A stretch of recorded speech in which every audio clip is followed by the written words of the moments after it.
Okay, so some students ask me questions about right-hand rule and separation vector. So it could be quite confusing, especially for magnetic field. We have two cross products. We have one cross product to calculate the magnetic field, and then another cross product to calculate the force.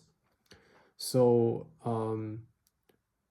I'll attempt to clarify this again, and hopefully this would make it clearer, make it better. Okay, so first of all, we still start from electric field. So electrical field here, if it's a point charge, we have this equation where the Q is, let's draw a diagram. So remember in electrical field, we have a source charge, Q, which produce the field. And then it takes another charge to feel the force of this field. So we have another test charge.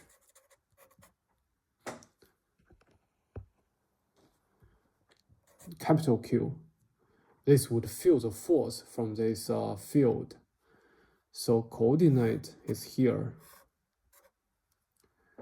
So the location of the source charge is represented by R prime. The location of the test charge is represented by R. And then the separation vector is curly R equals R minus R prime. So very important three observations. So first of all, for source charge is defined by two parameters. One is the amount of charge. Another is R prime, which is indicate the location of the source charge. Similarly, test charge is defined by two parameters, where we have capital Q, the charge, and we also have the location. And then the separation vector here, we have separation vector equals R minus R prime. So this has a magnitude and has a direction. So this, in fact, is a function of R and R prime. So this has two parameters. So this is determined by two parameters, both R and R prime. So now we look at the calculation for field here. So when we calculate the field, we must have already assembled the field. Okay, so we must have already put the source charge there. So we must define Q and R prime first. So here Q we must know, otherwise there's nothing to calculate. And together with Q, we will know R prime. So here separation vector is function of R only. So the field is a function of R. So the field is waiting for a test charge to feel the force at that location. Okay, so now when we calculate the force, we focus on the test charge. So test charge comes with the charge and also a location. So that's why the field is always a function of R, and then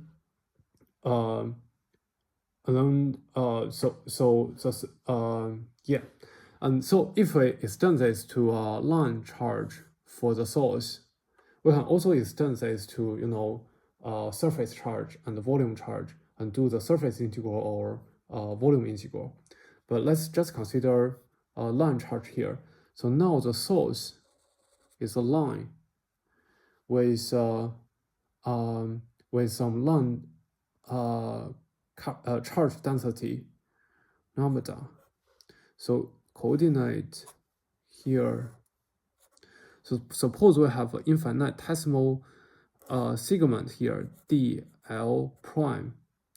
So the location of DL prime is represented by R prime.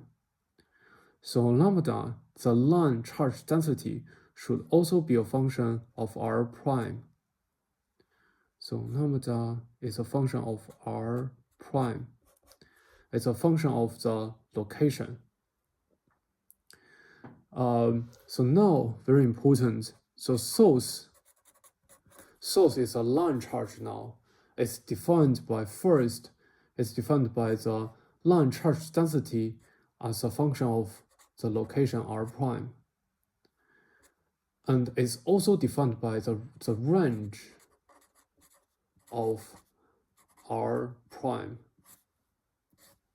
Because we need to do line integral along this path, we need to know the range of R prime. So the source charge is defined by these two. And then if I have a test charge here, which is a point, so its location is indicated by R. So the test charge is still defined by, capital Q and R. So now the curly R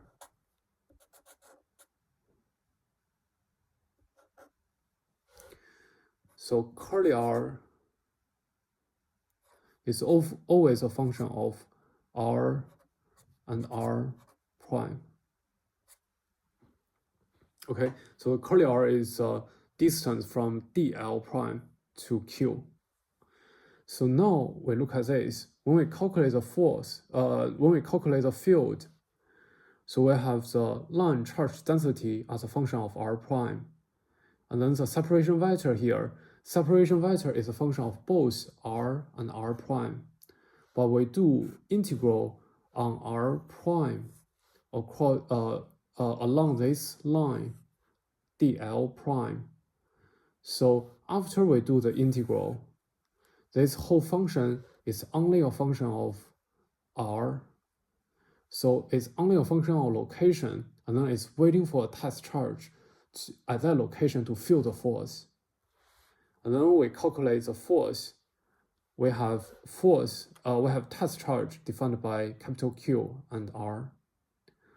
So one observation from here, from this and this, is that when we calculate the field, a lot of calculations will focus on prime, will focus on the source, will do integral over source, but it's a function of the location of the test charge. It's waiting for the test charge to feel the force. Field is force per unit charge. And then when we calculate the force, it's all about having a test charge with charge Q and the location R. So now magnetic field, what we have is Biot-Savart law that tells us how to calculate magnetic field. So if we have the source is a line current, we have the line current cross separation unit separation vector here. So when we calculate the field, we do integral on prime, but the field is a function of the location. And then when we calculate the force, we focus on the test charge. So it takes another charge in motion to feel the force. So this is the test charge, the test charge, and test charge velocity and test charge location. So it's all about test charge. We also have Ampere's law to simplify our calculation, but Ampere's law is not always helpful for us to determine the direction of magnetic field. So now let's look at an example of calculating B and F. Basically calculate the magnetic field by Biot-Savart law and Lorentz force law. And Ampere's law. So suppose we have a long wire, straight wire with current I. So the first question is, we have location P here. What is the magnetic force here. So first, so first, if I take an infinitesimal amount of segment dl,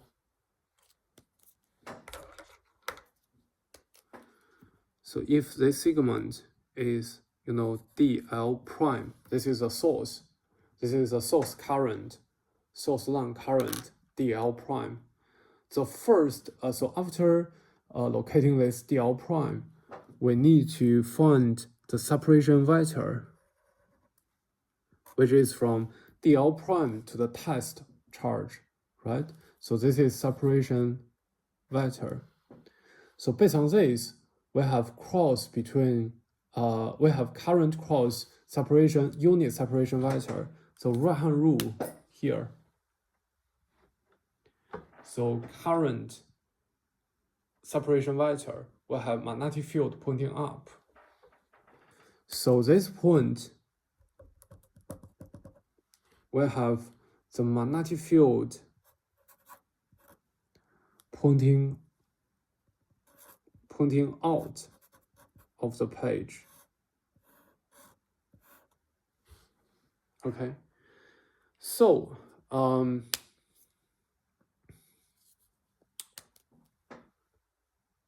so distance from the point to the current, if I say, is S, and then the cross product give us so A cross B equals AB sin alpha. So if this angle is alpha and this angle is theta, then alpha equals to 180 degree minus 90 degree minus theta. So this angle is 90 degree minus theta. So alpha equals to pi minus this angle. Okay.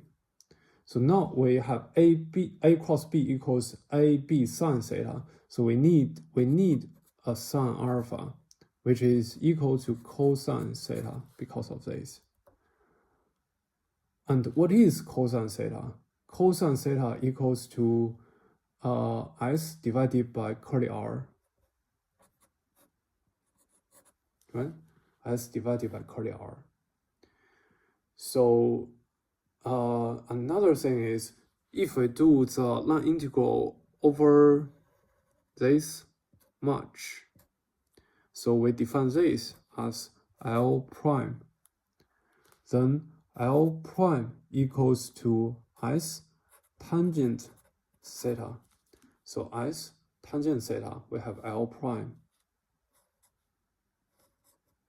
So this segment is L prime. Okay, so because L prime equals to S tangent theta, we have dl prime equals to S divided by cosine theta squared d theta. So we transfer everything to theta. Okay, so now we are ready to calculate Biot Savart law.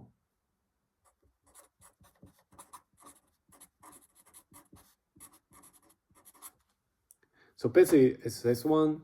So I have B equals mu0 4 pi.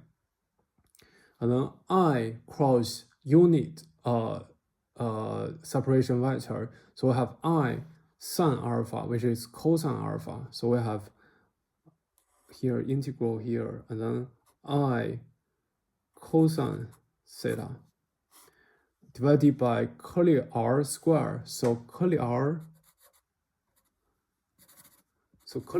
equal, because of this, equal to S divided by cosine theta.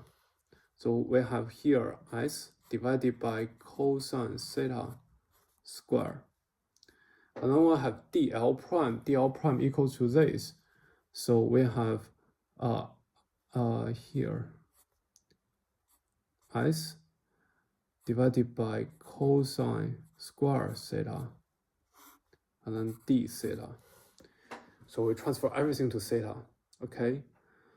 So So if we do integral on theta, then s is constant, I is constant, right? So we have mu 0 I divided by 4 pi s. Here we have s square, here we have s, so we move s here. And then we have, here we have, so this cosine square and this cosine square, they cancel each other. So we only have one cosine square, one cosine theta left. So if we do integral from theta 1 to theta 2, this would equal to mu 0 I divided by 4 pi s, and then sine theta minus sine theta 2 minus sine theta 1. Yes. And now if I have in fact an infinite lines, so the integral we did was this angle is theta 1 and this angle is theta 2. So when this current goes to infinite, then we have theta 1 equals minus pi over 2, and theta 2 equals pi minus 2, right? So now we have, this is 1, this is minus 1, so we have b equals mu 0 I divided by 2 pi s. Okay. Alternatively, we can use Ampere's law.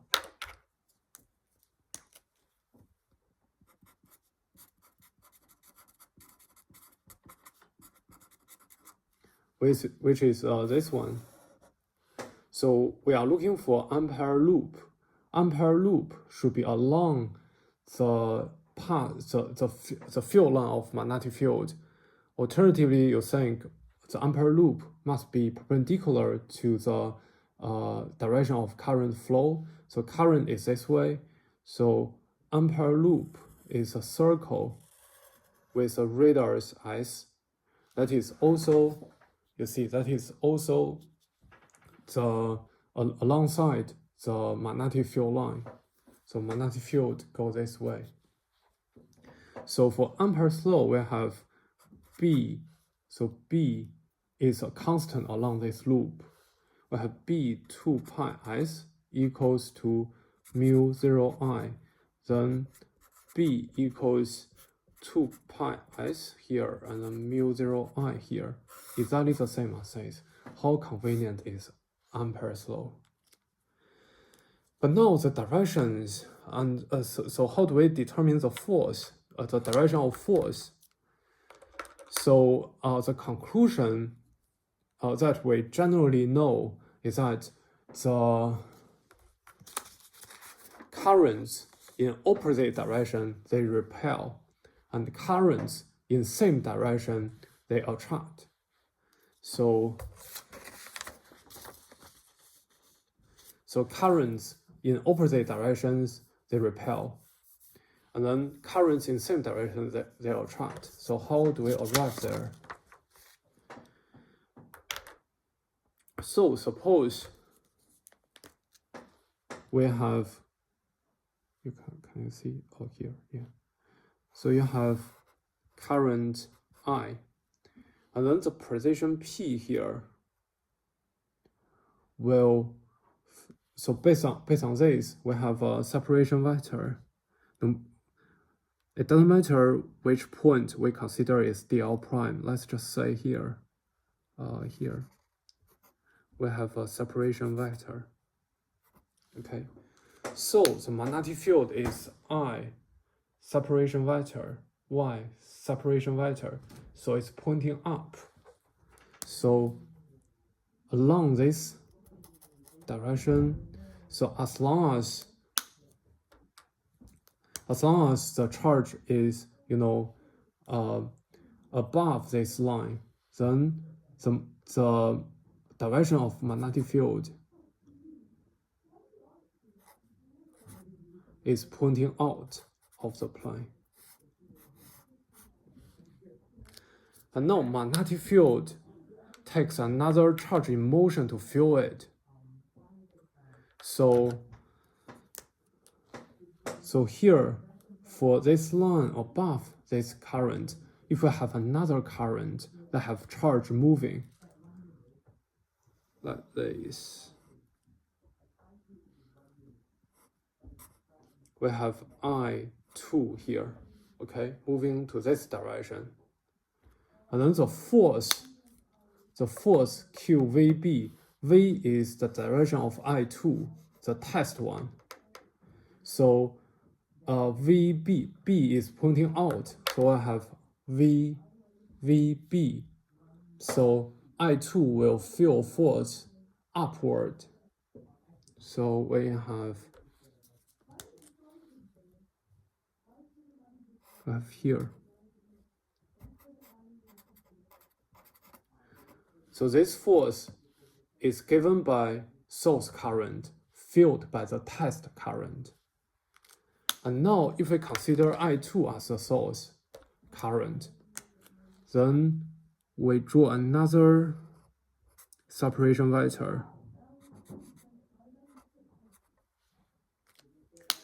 So the magnetic field here, we have the current separation vector.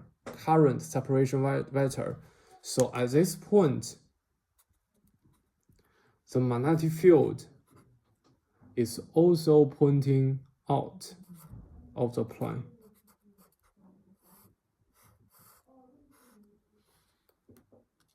So now this is a source, this is a test. So test direction is the right line here. So the force QVB, we have right hand rule. It's quite hard. So here we have current and then magnetic field. Current, magnetic field. The sum is pointing downwards. So we have another magnetic force like this.